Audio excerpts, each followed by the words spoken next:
Plastic দূষণ রোধ এবং পরিবেশ বান্ধব সমাজ গঠনে আমাদের তরুণদের চিন্তাভাবনা কি, নারী এবং শিশু শিক্ষা বৃদ্ধি এবং শিশুশ্রম বন্ধে আমাদের তরুণদের ভবিষ্যৎ চিন্তাভাবনা কি।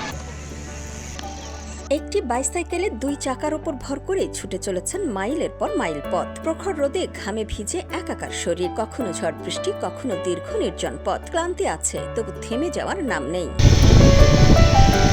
ময়মনসিংহের মুক্তাগাছার তরুণ সাইক্লিস্ট খায়রুল ইসলাম, মাথায় হেলমেট, পিঠে একটি ব্যাগ, সঙ্গে বাংলাদেশের পতাকা আর প্রিয় সাইকেল। মানুষের গল্প শোনার এবং বাংলাদেশের সৌন্দর্যকে কাছ থেকে দেখার অদম্য ইচ্ছে থেকেই এই সম্বলটুকু নিয়েই শুরু হয়েছে তার ব্যতিক্রমী 500 উপজেলা অভিযাত্রা। সাইক্লিস্ট খায়রুল স্থানীয় সাইক্লিং সংগঠন মুক্তাগাছা সাইক্লিস্টের সদস্য। পড়াশোনা করেন একটি সরকারি কলেজে, অনার্স ফাইনাল ইয়ারের ছাত্র তিনি। দেশের প্রকৃত সৌন্দর্য, ইতিহাস, ঐতিহ্য, লোকজ সংস্কৃতি ও মানুষের জীবন সংগ্রামের গল্প কাছ থেকে জানতে এবং সেগুলো সবার সামনে তুলে ধরতেই তিনি এগিয়ে চলেছেন।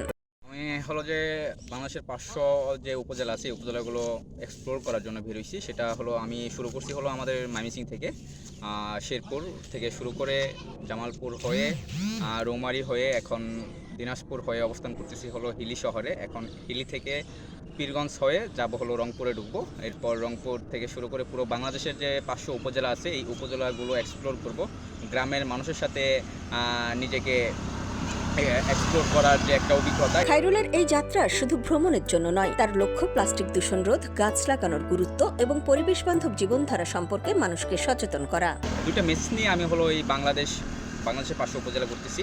1 নম্বর মেসেজটা হলো এরকম যে প্লাস্টিক দূষণ রোধ এবং পরিবেশ বান্ধব সমাজ গঠনে আমাদের তরুণদের চিন্তাভাবনা কি, এই জিনিসগুলো আমি নোট করতেছি। আর আরেকটা জিনিস হলো নারী এবং শিশু শিক্ষা বৃদ্ধি এবং শিশুশ্রম বন্ধে আমাদের তরুণদের ভবিষ্যৎ চিন্তাভাবনা কি, এই 2টা পয়েন্টের উপর আমার এই রাইড চলতেছে। গ্রামের মানুষদেরকে আমি সচেতনমূলক বিভিন্ন বার্তা পৌঁছানোর কাজ করতেছি। গ্রামের যে চায়ের দোকানে যে আড্ডাগুলো হয়, কারণ একজন সচেতন মানুষ হিসেবে গড়ে তোলার জন্য পরিবার থেকেই শুরু করতে হয়। এর জন্য আমি যে অভিভাবকগুলো আছে এদের সাথে সচেতনমূলক বিভিন্ন বার্তা থেকে শুরু করে পরিবেশ বান্ধব সমাজ গঠনে বিভিন্ন কথাবার্তা আলোচনা করতেছি, যেটা হলো যে আমার এই রাইডের মূল উদ্দেশ্য।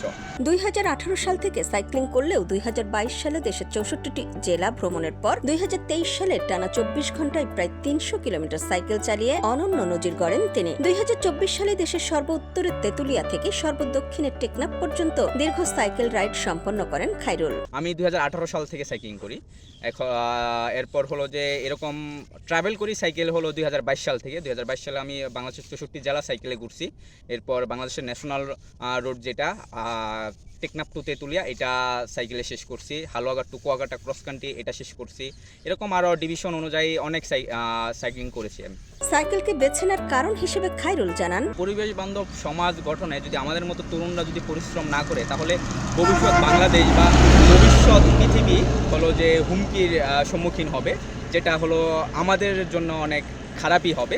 এর জন্যই হলো যে এই সাইকেলটাকে বেছে নেওয়া, কারণ সাইকেল হলো পরিবেশ বান্ধব একটা বাহন।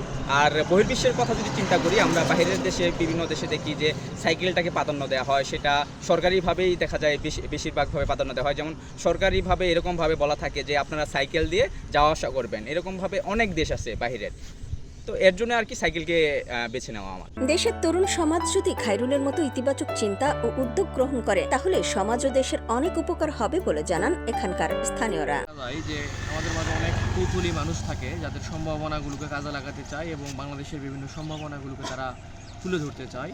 তা আমি মনে করি যে এই সাইকেল চালানোর মধ্য দিয়ে ভাইয়ের কৌতূহলী বিষয়টা হলো 64 জেলা ভ্রমণ, 64 জেলার কালচার এবং 64 জেলা থেকে কি কি বিষয় নিয়ে আগামীতে তার পক্ষে একটি উন্নয়ন নীতিমালা নিয়ে এগিয়ে যাওয়া সম্ভব, সেই প্রেক্ষাপটে হয়তো তার আজকের এই ভ্রমণ। আমি তার জন্য সাধুবাদ জানাই যে আসলে তার এই ভ্রমণ এবং সফল হোক এবং তার মনে জাগ্রত যে শক্তি, তার মনে যে জাগ্রত আশা, সেগুলো যেন আসলে মানুষের কল্যাণে উজ্জীবিত হয়। মানুষ তাকে দেখে যেন অনুপ্রাণিত হয়ে সমাজ এবং রাষ্ট্র একটা সঠিক অবস্থানে আসে। উনি বিভিন্ন ইয়াতে সাইকেল রাইডিং করে তার প্রচার চালাচ্ছে। সে একজন পরিবেশ বান্ধব লোক মনে হচ্ছে এবং সে মোটরসাইকেল বাদ বা যানবাহন বাদ দিয়ে সে সাইকেল রাইডিং করছে, পরিবেশ বান্ধব মনে করছে। সে একজন সচেতন লোক। সাইকেল চলালে মানুষের শারীরিক গতি, অনেক সময় মানুষের যে শারীরিক যে থাকে সেটা দূর হয়ে যায়। তো যাক, ওনাকে ধন্যবাদ। ওই ধরনের আরও সচেতন লোক সমাজে হওয়ার দরকার মনে করি আমি।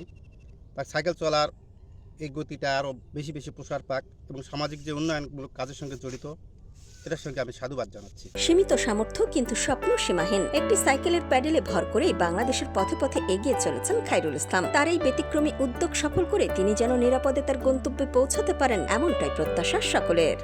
নিউজ ডেস্ক, সোনালী নিউজ।